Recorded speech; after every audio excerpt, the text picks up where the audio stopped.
Barati ba rona ba lenaneo la Sesotho Sermons and Programs re a le dumedisa hape hoseng hona e ntse e le nna Thapelo Letiti ya ntseng a le tsamaisetsa program ena. Re na le Ntate Molefi ke o sa ntse a waiva moholo. Ntate Molefi waiva hape ngwana mme ba o bona hore o ntso le teng, re ba fe nakonyana bona ba ntseng ba kena ka nako ena. Re le hopotsa fela bana beso hore re ntse re matha kanaleng ya YouTube, re ntse re matha le leqepheng la Facebook ka tsela e tshwanang. Mme dintho tsena bobedi di se di re dumella hore kaofela ho etswe di-comments. So le se le ka ngola moo jwalo ka ha mme Malehlwenyang kgasi ke a mmona ke eo mme wa ka wa pale ya bana sa itse amen.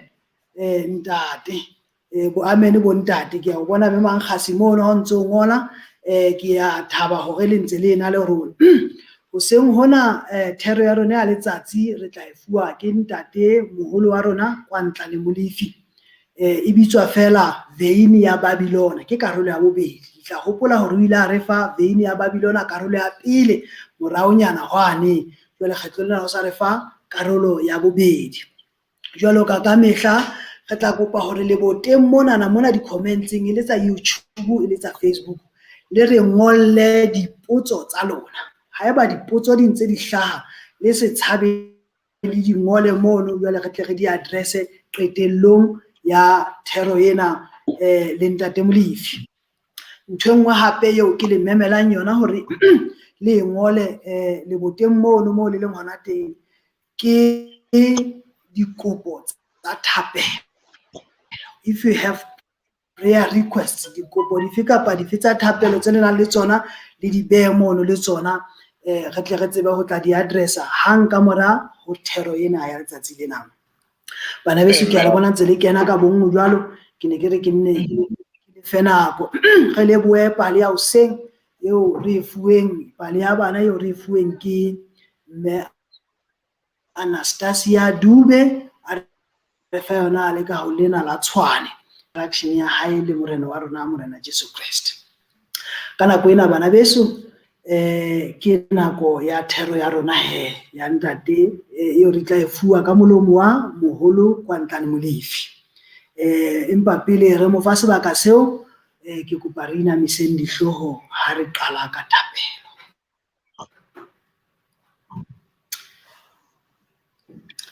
Ntate le morena le mmoloki wa rona, ntate wa morena rona Jesu Kriste, re tla ka pele ho wena hoseng hona wa letsatsi Jehova. Re ntse re inela ho wena re ntate, re a tseba ho lokiseditse tse ngata tse molemo tse bohlokwa Jehova hoseng hona ka molomo wa moholo kwa Ntla le Molefi. Re kopa ntate a tle a kokobele yena e le motho ho tlo ho phahame wena o re phahamisetse sefapanong Jehova. Dintho tsohle tseo seng o re lokiseditse tsona, re kopa ntate o tlo re thusa dipelo tsa rona di nolofale, di kelello tsa rona di itukise hore re tle re di amohele, mme re tle re phele ka tsona. Tsena re di kopa re tshepile lebitso le matla la morena le mmoloki wa rona Jesu Kriste. Amen. Amen. Amen. Amen. Ntate Molefi, ke nako ya hao ena. Bana beso le hopole ho ngola dipotso le dikopo tsa thapelo ka mahlakoreng ana a mabedi, YouTube le Facebook. Re tla di addressa ha Ntate Molefi a qetile. Moholo wa ka morena Modimo a be le wena. Amen. Amen.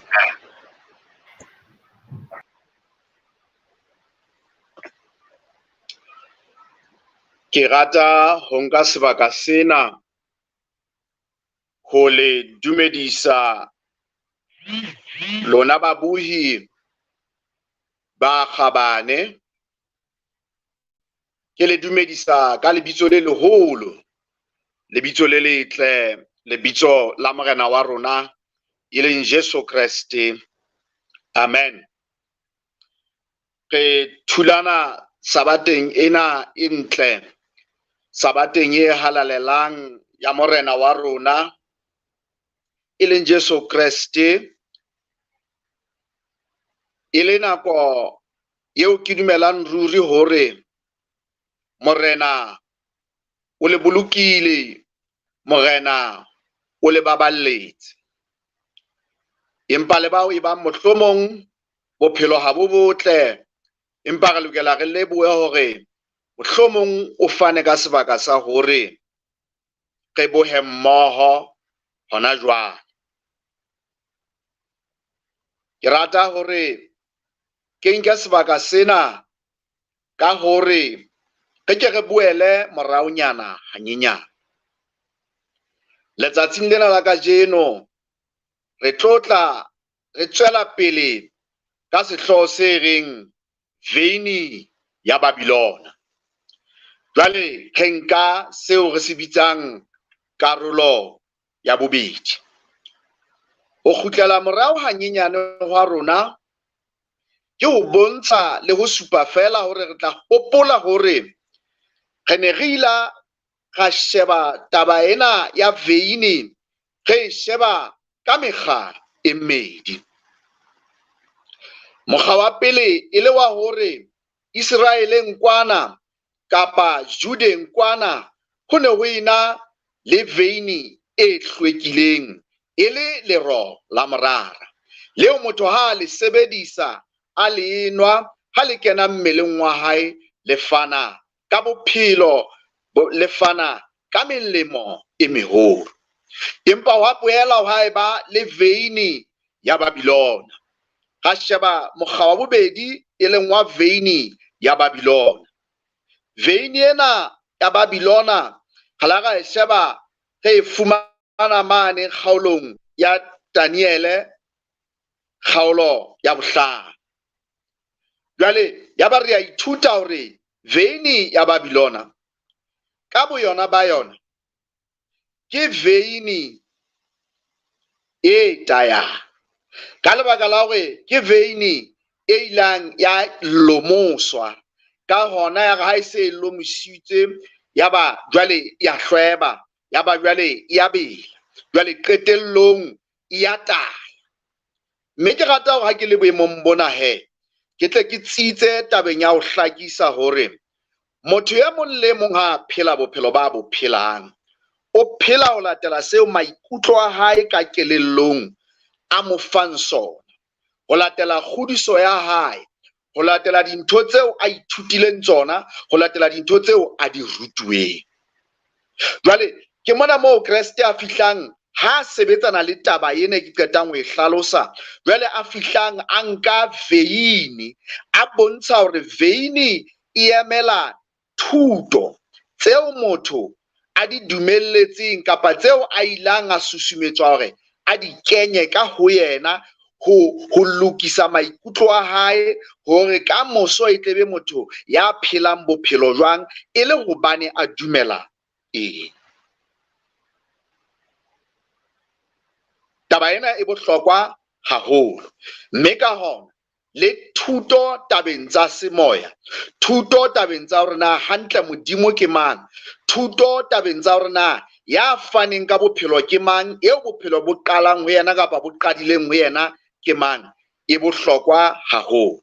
Hobane taba ena e etsa hore motho ha a tlo phela bophelo ho bonahale na o phela jwalo ka motho ya nang le mmupi wa hae na, kapa o phela jwalo ka motho ya tsebang a sena mmupi ho hanna. Taba tse pedi tsena di bohlokwa haholo hobane o tla bona batho ha ba phela hore enwa o phela jwalo ka motho eo a nang le Modimo wa hae. O hopola nako le nako hore ke na le Modimo ya mpupileng eo ke lokelang ho mo phelela. Le haeba ntse ke kgopjwa ke ntse ke etsa diphoso tse ngata, fela ho na le Modimo ya mpupileng eo ke lokelang hore ke mo hopole, eo ke lokelang hore ke sebetse ditaba le yena.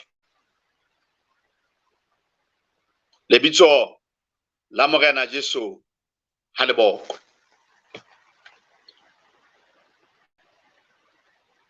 Ha re tla tabeng ena ya kajeno e re tlo sebetsana le yona, re tlo tla re sheba taba ya letsatsi la kgumamelo.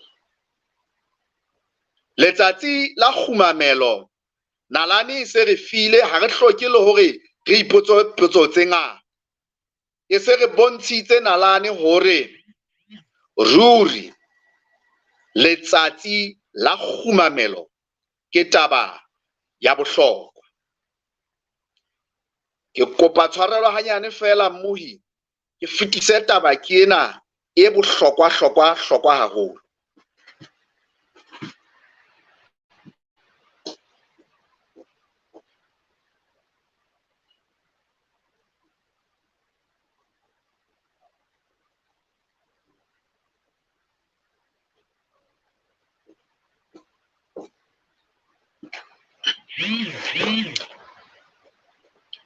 Ke a leboha mmuhi, ke kopa tshwarelo ka ho kgawa hono ho kgutshwanyane, mme ntle le tshenyo ya nako jwale re tswela pele.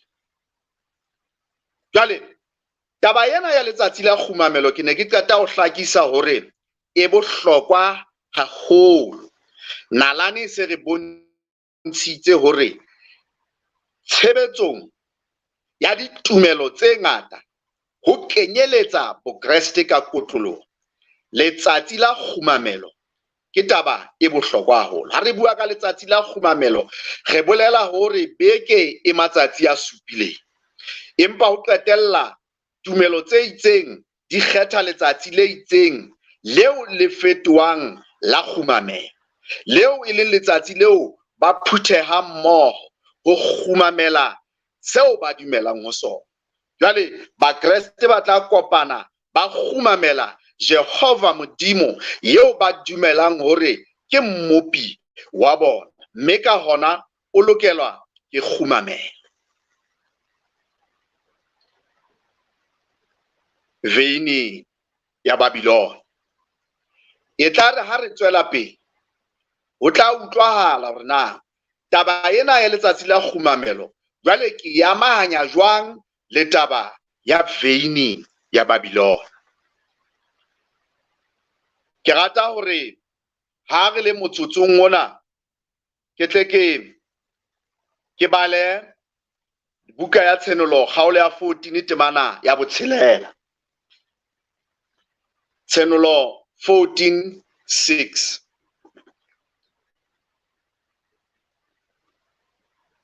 Tshenolo 14:6.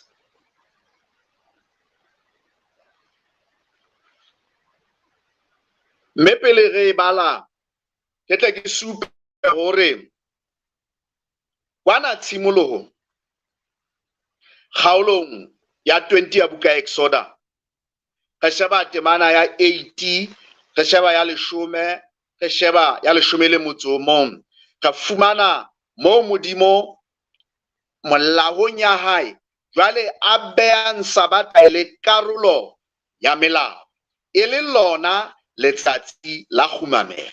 Taba ena ya hore ke tsatsi la khumamelo e ka ba re ka kaena re nka mangolong a halalelang, re nka Bibeleng e le mo Bakreste ba nkang tumelo, ba phakang tumelo ya bona hona teng. Mme ka hare mangolo a halalelang e nngwe ya ditemana tse re supisang taba ena ke kgaolo ya 12 ya buka ya Exoda, temana ke ya 16. Mono ke mo go bontshwang hore ho lokela ho be le phutheho e halalelang ka letsatsi lena. Le temana e nngwe ke ya Lefitike kgaolo ya 23, temana ke ya 3. Le yona ka tsela e tshwanang ya bontsha hore ka letsatsi la Sabata, ka letsatsi la bosupa beke, ho lokela hore ho be le nako ya khumamelo, ho be le nako ya phutheho. Ke bala temana ena ya tshenolo. Tshenolo 14 temana botshelela e re hape ka bona lenyelo ile leng le fofang mahareng a lehodimo, le tshwere efangedi ya ka mehla le mehla ho e bolella ba ahileng lefatsheng le ditjhaba tsohle le mefuta yohle le dipuo tsohle le merabe yohle. La re ka lentswe le phahamileng temana bosupa, tshaba Modimo isankganya ho ona, hobane nako ya ho ahlolwa ha ona e tlile, mme le khumamele ya entseng lehodimo le lefatshe le lewatle le didiba tsa metsi. Morena a hlonolofatse palo ya lentswe la hae. Temana ena ha o sheba ya botshelela moo ya o jwentsha hore ditaba tsena tse tshwerweng ke lenyoloi, molaetsa o no lokelang o phatlallele lefatshe kaofela ke molaetsa wa efangedi ya bosafeleng. Efangedi ya bosafeleng kapa efangedi ya Jesu e lokela e tlale lefatshe kaofela. Batho ba tseba ho kgetha na ba ikgetha ho e dumela kapa ba kgetha ho se dumele, na ba kgetha hore e be karolo ya thuto e re buileng ka yona, na ba kgetha e be veini ya Jesu e hlwekileng e kenang ka hara maboko a bona, e tsebe hore e sebetse ka hore bontshe na ke batho ba phelang bophelo ba hlaphuile na, kapa ke batho ba phelang bophelo ba sa hlaphuwana. Jwale temana ya bosupa e fihla e tswela pele taba tse amanang le efangedi ena ya bosafeleng. Moo ke lebisang teng ke moo e fihlang jwale e re batho ba kgumamele, e fihla e re tshabang Modimo isang kganya ho ona, e be e tswela pele hobane nako ya ho ahlolwa ha ona e fihlile kapa e tlile. Mme le kgumamele ya entseng lehodimo le lefatshe le lewatle le didiba tsa metsi. Kgubu ya ditaba tsa temana ya bosupa ke ntlha tse pedi, ke kgumamelo e be e ba tlholeho kapa mohlodi. E leng hore re a fumana re sheba temana ena, ho na le ntho e bitswang tlholeho, ho na le dintho tsohle tse bonwang le tse sa bonweng, tseo re phelang ka tsona, tse re phelang ka hara tsona, ho kenyeletsa le rona re le batho, re karolo ya tlholeho eo. Jwale taelo mona e se kapa memo mona e se re kgumamele, re rapele ya entseng dintho tsena tsohle. Potso e teng, ba nahana jwale ke jwang ha ke kgumamela eo e leng moetsi wa dintho tsohle? A gore ke ise kotsing, ke re ke tseba jwang ha ke rapela letsatsi le letsatsi, ke ntse ke bitsa lebitso Modimo, ke tseba jwang hore ka nnete nnete eno eo ke mo rapelang ke ya entseng dintho tsohle, ke leng yena Modimo wa nnete. Taba eno e matla haholo, mme ke mane mo e fihlang e re kgutlisetsa mane ho Exoda kgaolo ya 20 temana ya 80, 10 le 11, moo jwale molao o fetang o fetiswa ke yena Modimo ena ya entseng dintho tsohle. Molao ono o hlalosa hantle hore Modimo enwa ka matsatsi a tsheletseng o ile a etsa dintho tsena tsohle, ho kenyeletsa le popo ya motho. Ya re tsena tsohle ha se a di entse, ya ba jwale qetellong ya beke eno o behella ka thoko, o swahella ka thoko letsatsi la bosupa e le letshwao le tla dula le dutse beke le beke, ha fela lefatshe lena ntse le le teng, ha fela batho re ntse re phela, hore ke letshwao le supang matla a hae a ho ba mmupi, a ho ba moetsi wa dintho tsohle. Kgetho ya ka mantswe e bohlokwa haholo, o mamele taba ena ya letshwao, hore ntho o e tshwaile o tla e tseba ka letshwao la yona. Ka hona re lokela hore tsatsing ena ho tsitse hore letsatsi la bosupa bekeng, e leng sabata e halalelang ya modimo. Modimo o e beile e le letshwao la matla a hae a ho ba mmupi le moetsi wa dintho tsohle. Ka hona ke rata go hle ke supe hore taba tsena di supa ka botlalo hore ba tla ikamahanya le letsatsi lena, ba tla ikamahanya le tshebetso le tshebediso ya lona, ke ba dumelang ruri hore modimo ke mmupi wa dintho tsohle ho kenyeletsa le bona batho. Ke batla hore ke re o ka wa bala wena mmohi haeba ke sa fose mane lengolong la Ezekiel, ke dumela o tla sheba yona kgaolo ya 20 kae temaneng ya 4.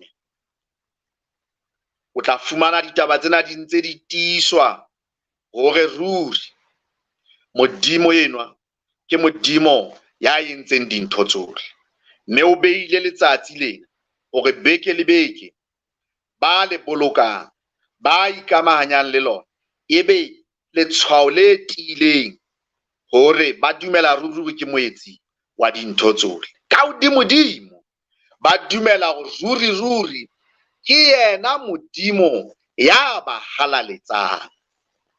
Ka mantswe a mang, ke yena eo e leng moruti wa bona letsatsi le letsatsi, ya ba rutang ho tshwana le yena, hobane sehlohlolo seo modimo a se batlang hore ka letsatsi le leng re tle re be le semelo sa hae.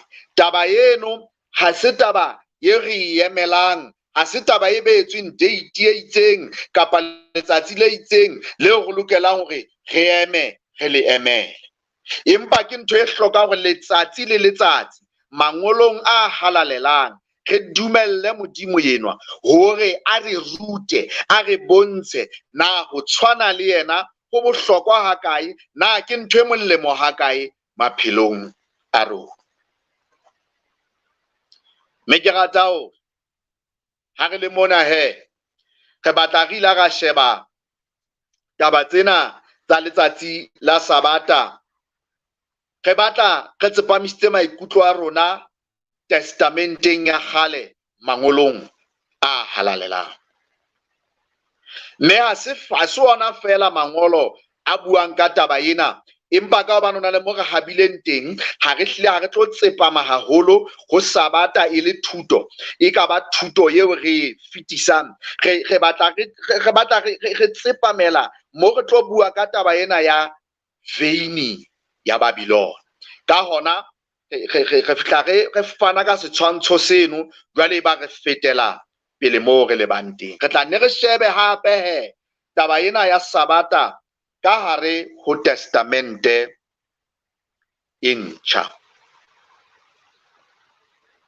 Ka hare ho testamente ena e ntjha re kopana le Morena Jesu ho Luka kgaolo ya 4 ya 16. Luka 4:16 re shebe ka pelenyana. Kgaolo ya 4 temana ke ya 16. Ha re fumane e baleha tjena. Ya ba Jesu ke shebile sele temana ya 16 e re a fihla Nazareta mo a neng a holetse teng. Ka tsatsi la Sabata a kena sinagogeng ka mokgwa wa hae, mme a ema hore a bale.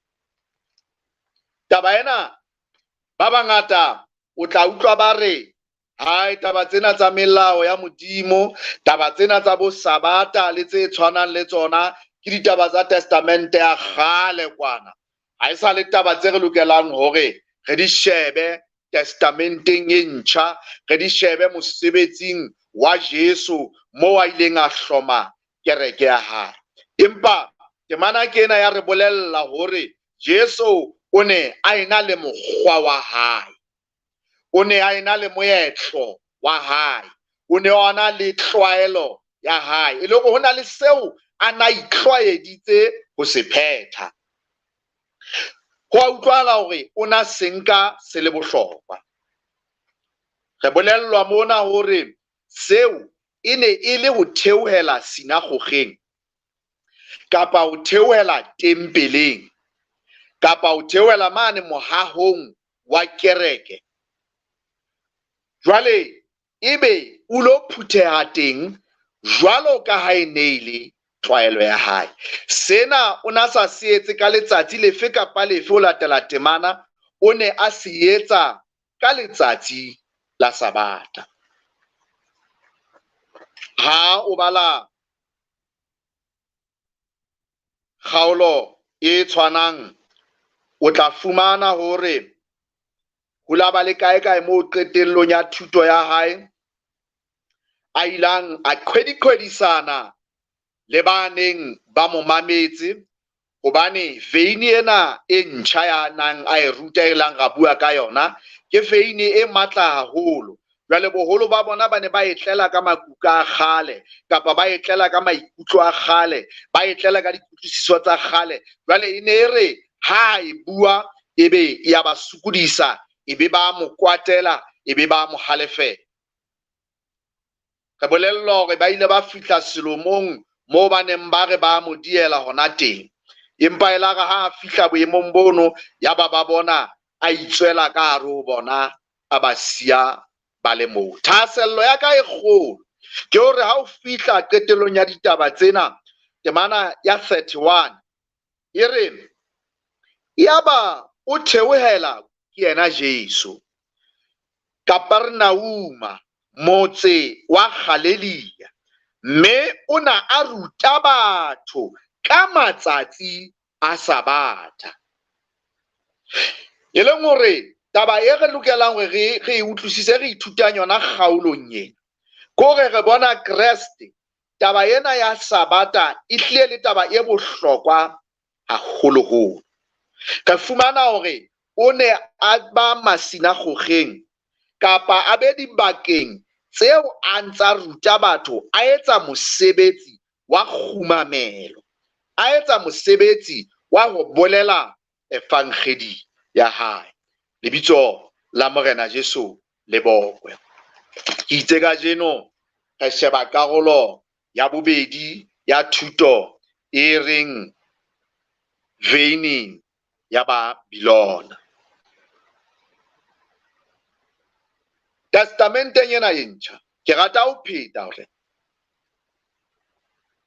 Bebele, tsepamo ya yona, kgubu ya yona, moo e shebileng teng ka sekgowa re focus ya yona ke Jesu Kreste. Hore na Jesu Kreste o na etseng, Jesu Kreste o ntsa etsang, Jesu Kreste o tla etsang. Re mo fumana le mona testamenteng ena e ntjha, re mo fumana a tshwere taba ena ya poloko ya tsatsi la Sabata, e le tsatsi la phutheho, e le tsatsi la kgumamelo.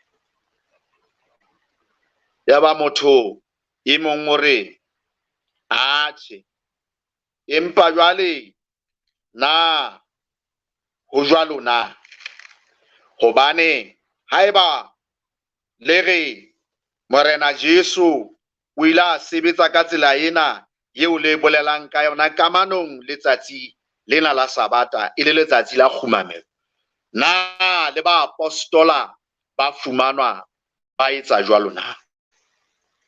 Mme ke rata hore ke supa hore re fumana mangolong a mangata ka rubuka ya diketso tsa ba apostola ao a re bontshang hore ba apostola ba Jesu bao ba fueng lesokwana ke Morena Jesu, a ba fa lesokwana lena ka mokgwa wa ho ba ruta, ka mokgwa wa ho ba rupela.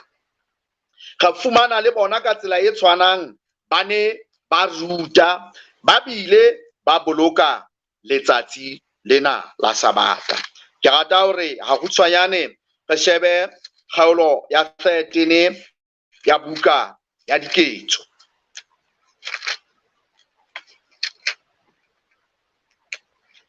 Yona e baleha tjena.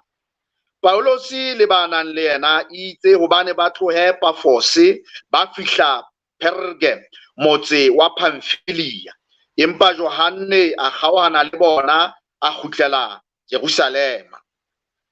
Temana 14 ha e le bona ba tloha Perge ba tla Antioke wa Pisidia, ba kena sinagogeng ka letsatsi la Sabata ba dula. Ke ba se re ba bona ka hara Diketso tsa Baapostola ke bana ba fihla ba kena sinagogeng kapa tempeleng kapa tlung ya kgumamelo ka letsatsi la Sabata, mme ba fihla ba dula. Ha o sheba temana ya 42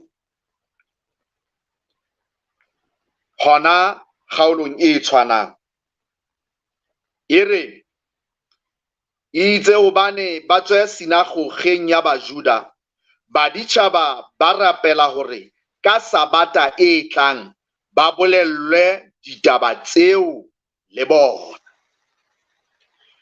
Taba e seng re e fumana mo ko go banna bana ba ile ba kena ka ga sinagoga ba dula kae ya ba ema ba ruta efangedi ya Morena Jesu ka hare ho phutheho. Re bolellwa mona hore itse ha ba tloa sinagogeng ena ya Bajuda, ya ba ho ba le mofuta o mong wa batho o Bebele e ba bitsang baditjhaba ka sekgowa tla to Gentiles, kore e leng batho ba ditjhaba tse ding bao e neng e se Bajuda. Ya ba bona batho bano ba ikopela hore le rona Sabata e tlang re kopa hore re tle re di bolellwe taba tsena. Au, taba tsena tsa nkgaula hobane ba bangata le kajeno ba utlwa ho sena mo di ba amang, ba utlwa ho sena moo ba amanang le tsona. Empa re bona mona sinagogeng ya Majuda, baditjhaba ha ba utlwa efangedi ya ditaba tse molemo, ba ikopela hore le rona re kopa ditaba tse molemo. Re se re badile buka ya tshenolo e re hlaloseditseng kgaolo ya 14 monete bana bo tshelela hore ba tshwere molaetsa ona, lenyelo ile tshwere molaetsa ona ke molaetsa wa efangedi ya bosafeleng e bolellwang ba phelang lefatsheng ka kakaretso, e ka ba merabe, e ka ba dipuo, e ka ba batho ba mofuta ofe kapa ofe. Veini ya Babilona re a ithuta ke hore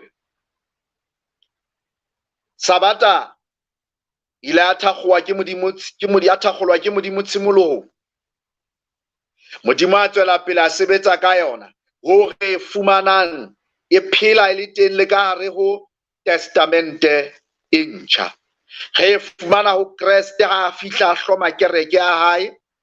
Re fumana ho ba apostola ba hae ba sileng ba ntse ba tswela pele ba bolela efangedi, ba tshwere mosebetsi wa hae.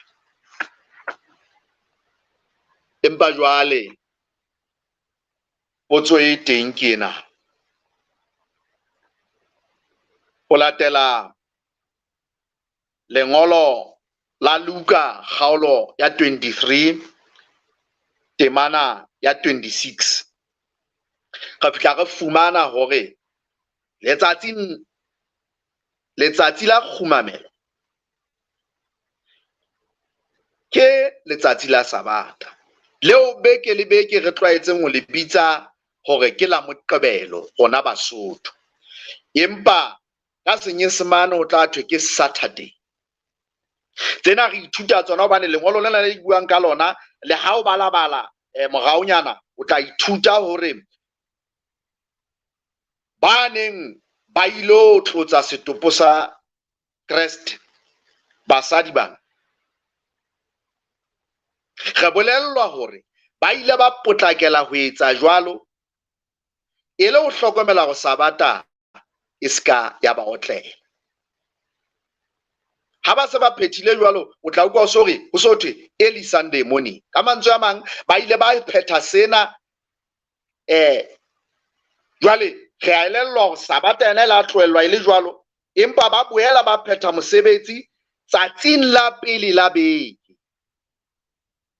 Jwale ha o qala ho thwe tsatsi la pele, se re lokela re kgutla rona re itjhebele fela rona la bosupa ke lefeng le bitswang Sabata. Me re tla ithuta le ha re ka ra qama ka bophelong bona bo re bophelang, ra sheba ntho e bitswang the Gregorian calendar e reuweng ka mora mopapa ya bitswang Gregory. Re tla ithuta hore e hlile Sontaha ke letsatsi le qalang beke, e leng calendar kapa mokgwa tshebetso wa nako ya dikgwedi le selemo ona o re ntseng go sebedisa le kajeno re le boholo ba batho ba phelang lefatshe. Jwale motho wa ipotsa hore na jwale kgumamelo ila ya etsa jwang ha e ka ekare re bona batho ba bangata phiphitha boiyane ba kgumamela ka letsatsi la Sontahana. Ila ka bua ka kereke Bibele e bitsang motse o moholo wa Babilona, motse o nwisitseng lefatshe lohle veini ya kgalefo ya botswa ba ona motse ono. Me ila ga re khatholla nako ya ho feta ga re ka mantswe a mang ke kereke e rutileng lefatshe lohle ho nka nnete ya Modimo le ho nka thetso ebe ya di kopanya ebe ba thuto e le nngwe e fanwang lefatshe kaofela. Jwale thuto eno ebe e tlala ntho thweng ke pherekano kapa confusion. Jwale ebe e sebetsa jwalo ka veini yane e hlwebileng e tayang, e le ke kereke e hasantseng lefatshe lohle e boleletseng ditjhaba tsohle thuto tse tayang, thuto tse kgelohileng, thuto tseo qetellong di tla isa ba sebetsang ka tsona tshenyehong. Veini ya Babilona ke mane mo kilang ka re kgannela teng, mo jwale re fumanang hore tsatsi la kgumamelo le letjha le a hlaha le sa bewang ke Modimo, tsatsi lena la pele la beke, tsatsi la Sontaha. Le fihlang jwale le se le sa fetolwe, le sa tliswe ke Modimo, le se le tliswa ke batho, le tliswa ke ba nang le dithahasello tsa bona.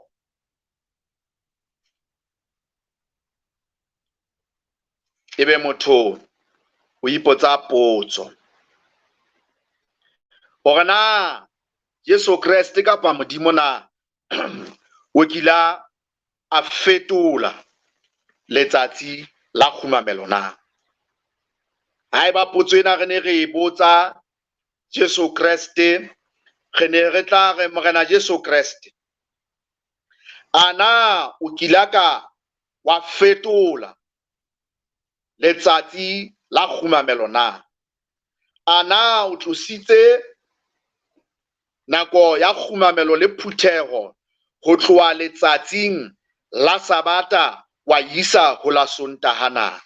Ha re sheba Mateu kgaolo ya 5 temana ya 17 mo Morena Jesu a buang ka molao wa hae o kenyeletsang ona wa Sabata, e ne tla re ha arabela go utlwe a re, Mateu kgaolo ya 5 temana ya 17 le ya 18, o re le se ke la hloma e ka ba ke tlile go fedisa molao le ha e le ba profeta, ha ke atla go fedisa ke mpa ke tlile go phetha.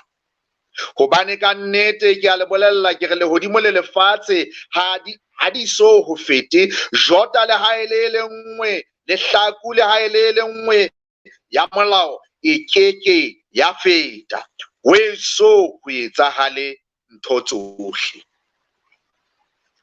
jwale mona morena Jesu temaneng ena wa re bontsha hore re se kebe ga nka hore ha tlile o tla fetola molao wa hae, empa o tlile o tla re bontshana ha o phethwa, o tlile o tla o phetha a re bontsha ha o phethwa ho etsuwa jwang. Mme wa supa hore ebile molao o keke wa fetoha le kgale o fihlela lefatshe lena ka tsela eo re le tsebang ka teng le fela.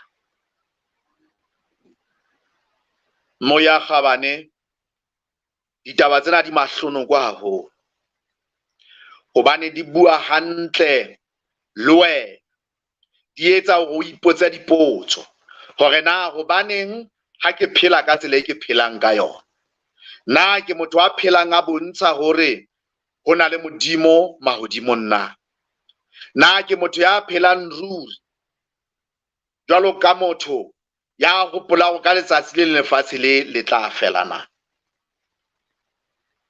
Re fumana jwale ho hlahella kereke yane eo re ilang ra bua ka yona, kereke ya Babilona e fihla jwale e se hlahella ha o ka wa kgutla wa sheba nalane ena wa leba morao o tla e fumana kereke ilang ya kenana le ditaba tsa Ntate Modimo.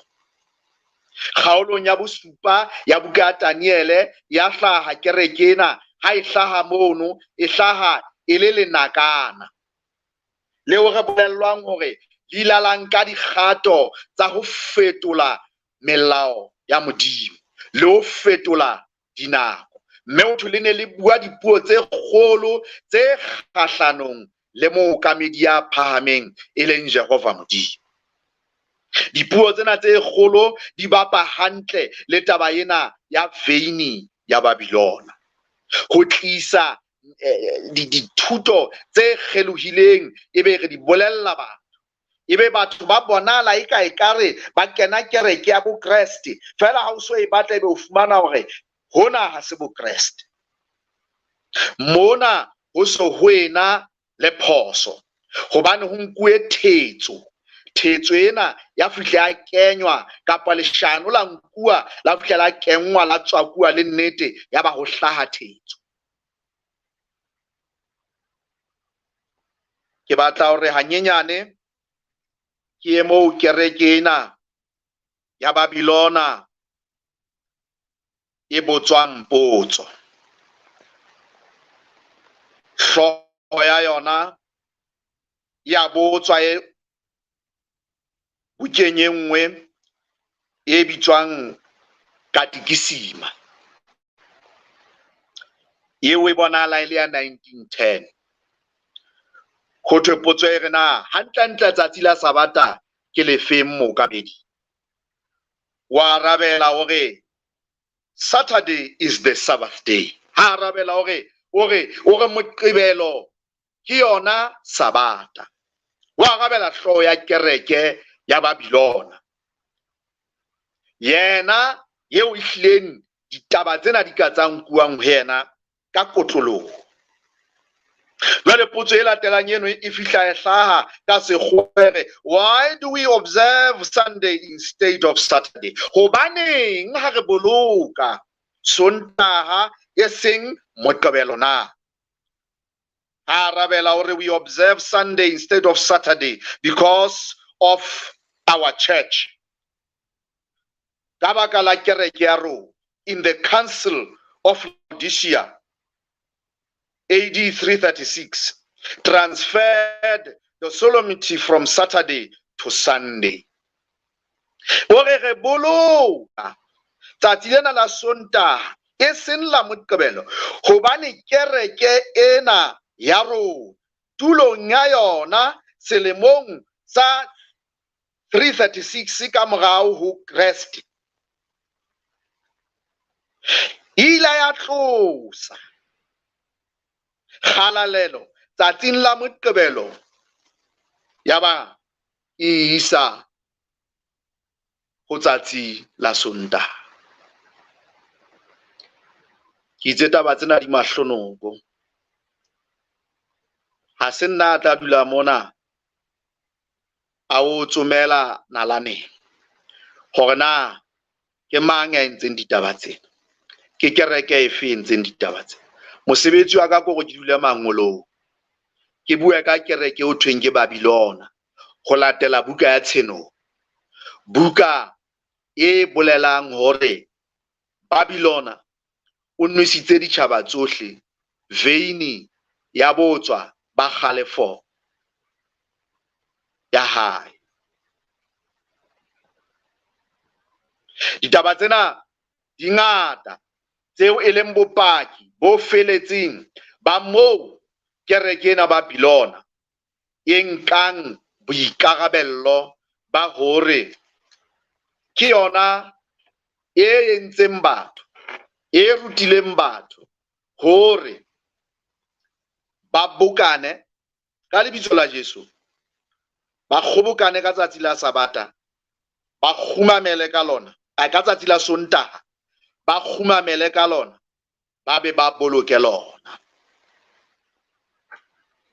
Empa Modimo a sa ka a laela motho le ha le mong hore a khumamele ka letsatsi la Sontaha.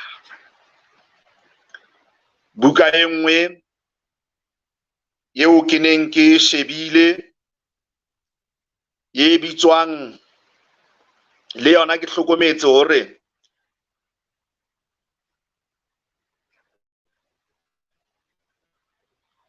e re ke tlohelle eno, ke tla ho e bitswang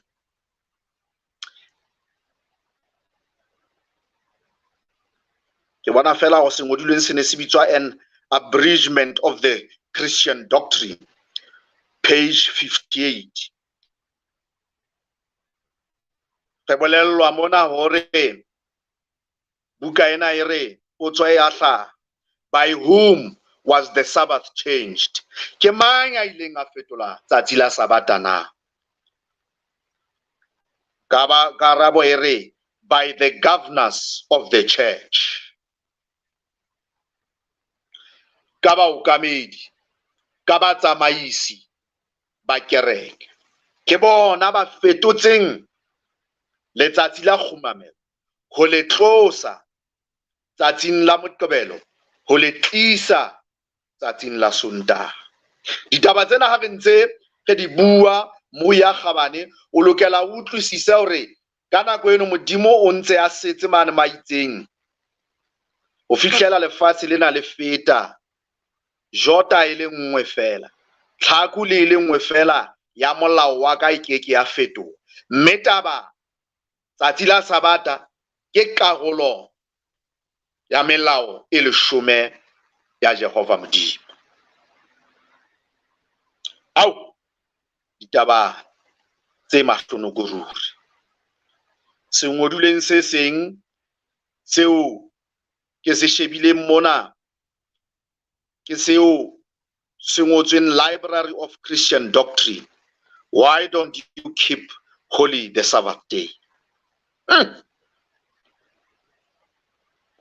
Ke seo ha o se bala sona se pakang fela hore le lefatshe la dikereke tse tumeng kapa dikereke tse ngata tse la ha re sheba buka ya Tshenolo ya ba re ke dikereke tseo di bitswang tse leng ho latela kgaolo ya 17 ya Tshenolo, mo re fumanang kereke ya Babilona e bitswang Mmaduotswa. Jwale ho na le dikereke tse tshwanang le yena, tse tswetsweng ke yena, tse bitswang Duotswa. Kereke tse jwalo le tsona di a pakahatsa tabeng ena ya Sabata. Re a tseba ka nnete ruri hore Sabata ya nnete ke Moqebelo, empa rona re tsamaile le mmarong, re tshwere khumamelo ka tsatsi la Sontaha. Taba tsena di mahlonoko, e ka sitana le ka hara malapa fela, monga lelapa e leng ntate kapa mme ha laela lelapa la hae o lebeletse hore ho phethwe ha taba eno e sa phethahale e modula ha bohloko le ditsamaisong tsa kereke fe re bolellwa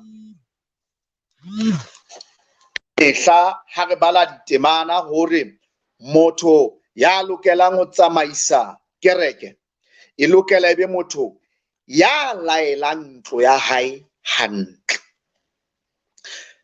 E ka ba ho mahlonoko ha kae hore Modimo ha a laela batho ba mo mamele na? E ka ba ditlamorao e tla ba tse mpe ha kae, tse kotsi ha kae ha e ka re Modimo ha a laela batho ya ba ha ba mo mamele na? Le ha e se letsatsi la ho tsepama ho tsona kajeno, fela ke rata hore ke bue taba ya hore nako e ya tla eo ho tla bo ho sebetsana le hore batho ba amohele ntho e bitswang letshwao la sebata. Tsatsing lena ke batla ho qholotsa ke re tseba hore jwalo ka ha re itse letshwao la nnete la kgumamelo ya Modimo e leng motuwa tsohle ke letsatsi la Sabata, e leng Moqebelo, e letsatsi la bosupa bekeng. Ka tsela e tshwanang, letshwao la sebata ke yona taba ena ya Sontaha. Taba ena ke o siya ko qholoditse ka yona hore tsamaya o lo tsoma. Taba e etsang ke bue ka yona ke hobane nako e ya tla eo ka yona taba ena ya kgumamelo, ya tsatsi la kgumamelo, e tla be le taba e kgolo haholo eo ba e leng ba Modimo wa nnete ba tla bonahala, ba setseng diabolosi ba tlang ho bonahala. Hobane ka nako eno ditsamaiso tsa lefatshe lena di se di hapuwe ke diabolosi, di tla hatella le hona ho qobella ba bangata ho latela taelo, ho latela tshisinyo ya sebata, ho ba bangata ba kgumamele kapa lefatshe lohle le kgumamele ka letsatsi lena la Sontaha.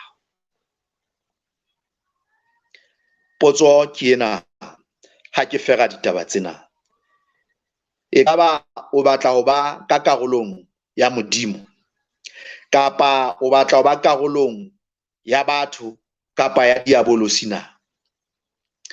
Kgothaletso ya ka ke ena hore ngwaneso inkele o ikgethele Morena Jesu Kreste.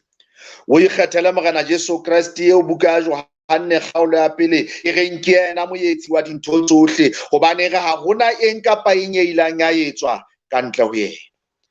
Inkele Morena Jesu eo e leng yena mofani wa melao, eo e leng yena bukeng ya Johane a reng haeba le ya nthata bolokang ditaelo tsa ka, eo e leng yena eo buka yena e halalelang ya mangolo a halalelang e mo bolelang e le yena morena wa Sabata, e leng ka maikutlo a reng ha o laela polokong ya Sabata, a o laela kgumamelong ka letsatsi la Sabata, o laela hobane e le morena wa yona, e le monga yona.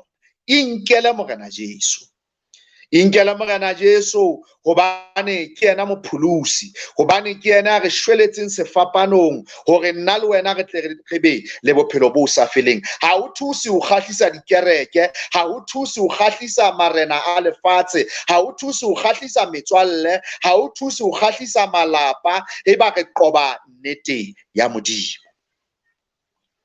Inkele Jesu moi ya kgabane, veini ya nnete o tla e fumana ho yena, thuto ya nnete o tla e fumana ho yena. Rola, lahla makuka le kuka la kgale, ntjhafatsa maikutlo a hao, sheba ditaba botjha, ka sekgowa o tla to open up your mind, bula kelello ya hao, e bulele Morena Jesu, bula pelo ya hao, qalella o mo mamele, o mamele mangolo a halalelang, mo batle mme o batle nnete ya hae, tsamaya ditseleng tsa hae. Se ke wa sheba hore o ntso kgoptjwa, se ke wa sheba hore sebe se ya o sokodisa. Ikele ho Morena Jesu, ke yena a tla o fa matla a hore tsena tse ding o tlo di hlole. Mme ke rata hore ke kwale ditaba tsena hona mona ka hore fela qoba veini ya Babilona, leba ho Jesu Kreste, o iphumanele veini ya ho loka, o tlo phele o le ngwana wa Modimo ka nnete, o le mohlodi, le mo ntsong o kgoptjwa teng, o tlo o thuswe ka matla a tshwanang a tswang ho Morena Jesu hore o eme o itlhotlhore. Ha re ntse re tsamaya mmoho, re tshwaraneng ka matsoho, re le ba Jerusalema ya lehodimo. Tate Modimo a le etse hantle, a le hlonolofatse, a tswele pele ho lefa veini ya hae ya ho loka, mme a le fe matla a ho tswa le ho baleha dithuto tse kgelohileng, veini ya Babilona. Amen. Amen. Amen. Re a leboha ka nnete moholo wa rona ntate Molefi ka thero e matla eo ya veini ya Babilona, karolo ya bobedi e hlileng e hlakang hantle, e re hlakisetsang ditaba tsena tsa letsatsi la kgumamelo. O bile o leng ka mangolong, o sa inkele ditabeng tse wena o ikapelang ho tsona. Mme ke ka tsela eo ke kgothaletsang rona bohle hore re ke re tsitse ho yona, hore re tsitse mangolong, re tlohelleng ho mamela bo bare kapa ditlwaelo tse leng tsa rona. Re a leboha ntate Molefi ka nako ena eo o itumeletseng ho Mona Modimo a o sebedise ka yona. Dipotso ha ke bone ka di teng bana beso, kapa tsona dikopo tsa thapelo, ke ho bontsha hore ditaba tsa hao moholo wa ka di hlakile. Mme ha ile ka nako ena ke tla kopa fela hore re inamise dihlooho thapelong ha re kwala tshebeletso ena letsatsi la kajeno. Ntate Hallelang, ntate ya hae lehodimo, ke rona bana ntate re tla ho wena hape motsheareng ona wa mantsibuya, re o leboha Jehova ka thuto e matla eo re fileng yona hoseng hona ona, ka thuto e re hopotsang ntate hore wena o kgethile letsatsi leo e leng la hao leo re ratang la kgumamelo Jehova, mme ha o so fetohe ho kgetho eo ya hao. Ntate Hallelang, re kopa ka nako ena o re thuse hore dikelello tsa rona di ke di tsepame thutong ena ya rona le maikutlo a rona, re ke re tsamaye jwalo ka bane ba Berea, re o teba mangolo monana ao re bontshitseng ona, hore re o ithuta, re anye ho feta mona ditaba tsa hao Jehova, hore re tle re tsebe hore re kgethe hore na re latela wena Jehova ya kgethileng letsatsi la bosupa la Sabata, kapo re tla qetella re nkile letshwao la sebata na. Hona ke kopo ya rona Jehova hore o re fe matla. Ka nako nngwe dintho tsena re a tseba ba bang ba rona ha di tsamaelane le ditlwaelo tsa rona, kapo le dintho tseo re di rutuweng bonyaneng ba rona. Empa Jehova wa o loka, re kopa o re thuse dipelo tsa rona di nolofale, di amohele melaetsa le dithuto le bohlale bo dulang ho fa bona letsatsi le letsatsi, o ntso re ekeletsa tsona tsatsi le leng le leng, hore ka letsatsi lane ha trompeta e lla Jehova, re tle re fumane re le mahodimong le bana ba hao bohle. Jehova ke bana ba hao ba mametseng kaofela, re kopa o nno tswele pele ho ba hlonolofatsa, re beha le moholo wa rona ntate Molefi eo nang wa mo sebedisa ka dinako tse fetileng, hore Jehova mo eba mo hatile ka lebata, o mo tshwarele dibe tsa hae jwalo ka ha le yena a tshwarela ba mo sitetsweng. O mo thuse ntate hore a nne a tswele pele ho hasa molaetsa wa hao ka moo ho ratang wena. Tsena re di kopa re tshepile lebitso le matla la Morena le Molodi wa rona Jesu Kriste. Amen. Amen. Amen. Fella mona thero ya rona ya letsatsi lena bana beso, ke ntse ke le ka ho sheba hape, ha ke bone dipotso, ke bona batho ba ntseng ba bua fela. Mme a go amen, mme Boni Madiehe, mme Agostina Methuko, mme ke yena amen amen. Hlaswankala wash hands, Amelia Mosai amen. Ha ke bone dipotso, ke o bontsha hore moholo wa ka taba tsa hao di hlakile. Ho fihlela beke e tlang ha re teana re ntse re le tshwaretse ditaba tsona tse ntse di le mathemalodi jwalo ka tsena le saleng hantle. Re ntse re hopola, ke batla hore ke nne ke acknowledge team ya rona e ka morao, moholo wa rona Ntate Seiso Mokuditi, re acknowledge Ntate Moribe le Thapa ba ntseng ba re tshwaretse dithapo ba le ka morao. Ho fihlela tsatsi le tlang, beke e tlang, salang hantle bana beso. Amen. Amen. Amen.